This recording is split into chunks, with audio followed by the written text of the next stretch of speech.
What's going on, everybody? My name is Mark, and this is Christianity Unfiltered. Unfortunately, today we do not have our lovely co-host, Marcos. He got rushed on time with another important thing, but we do have the lovely guest of Anna. How are you today, Anna? I'm good. I'm taking over for Marcos, and I'm completely taking his spot, right? He's off the team? Maybe. Off the team, Marcos. You're gone. No, I'm doing good. I am excited. This is exciting. I love this topic. So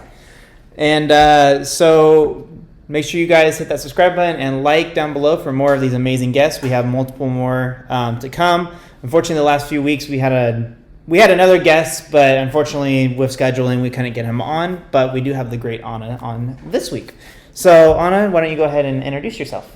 Hi, I am Anna. Right now I'm a barista, but I spent 2 years in the missionary world with YWAM, which is Youth of the Mission. If you do not know, I am somebody who wants to work in the human trafficking anti-industry. That's my goal. So this is a very passionate subject to me. You didn't introduce the subject, did you? Did I give it a spoiler? Sorry, guys. It's all good. It's all good. You'll figure out quick enough. You know that I've said before that we were going to be talking about this subject, and well, she got the early booking, so. I'm here. I worked in the red light districts in Latvia with an organization called Freedom 61.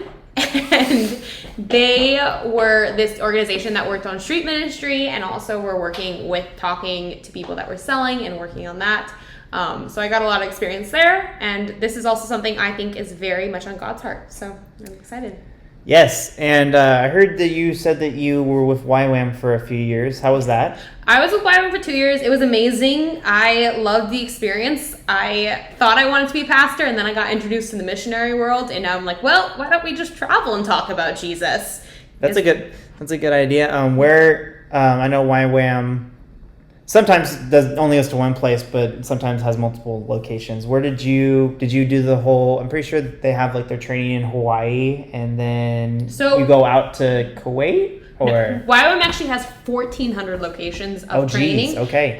So I was trained in Denver for both times, or for both years, and then I went with them to Greece to work with the refugees and to work in some homeless ministry there and do some street evangelism.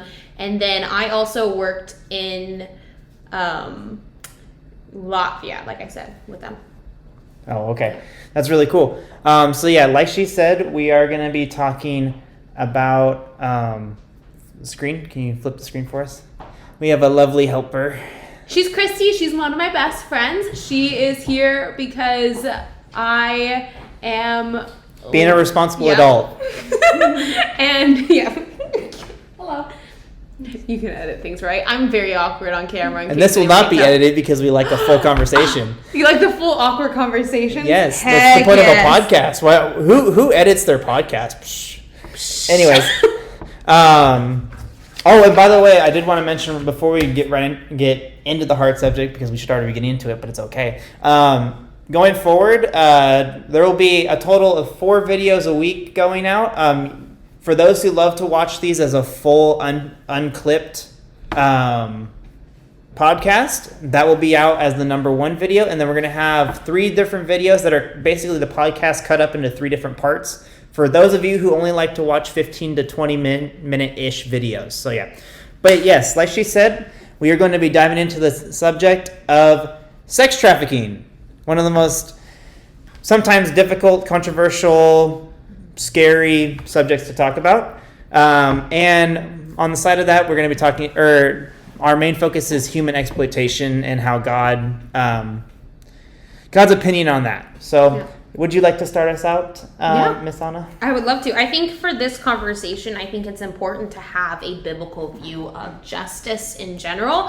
So, because justice by its very concept, and this is something that was introduced to me in YWAM, because one of my leaders was insanely justice-minded, is that for every sin, there has to be an equal atonement. So, like murder, for example, it needed murder to equal it out, which sounds weird. But that's the entire concept of Jesus and him dying for our sins, is that was finally the punishment that atoned for all of his sins.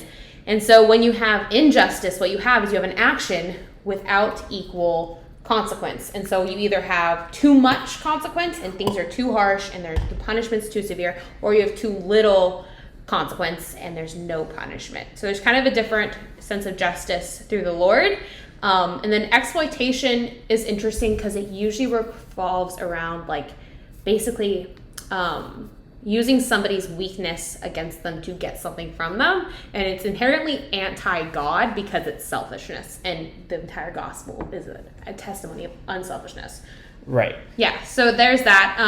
I think the important thing to remember about this subject is that it's not universally immoral. There's communities in Asia that believe that it's okay to sell your children, and they practice it. And even when offered an option out, they still go with it. There is child soldiers in Africa that's considered normal, and we have it here where a lot of times in the secular world, prostitution is okay and hookers are okay. So it's like this exploitation is very interesting because it's not considered immoral.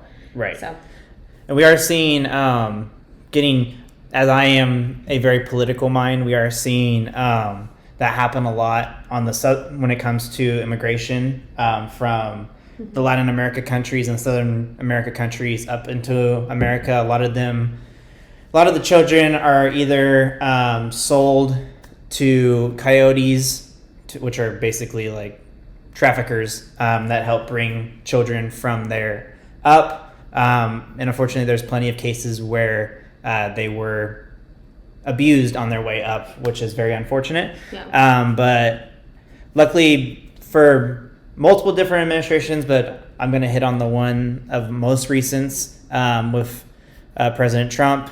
He, along with ICE, created Operation Talon, which was to basically help drive more importance to it when it came to the overall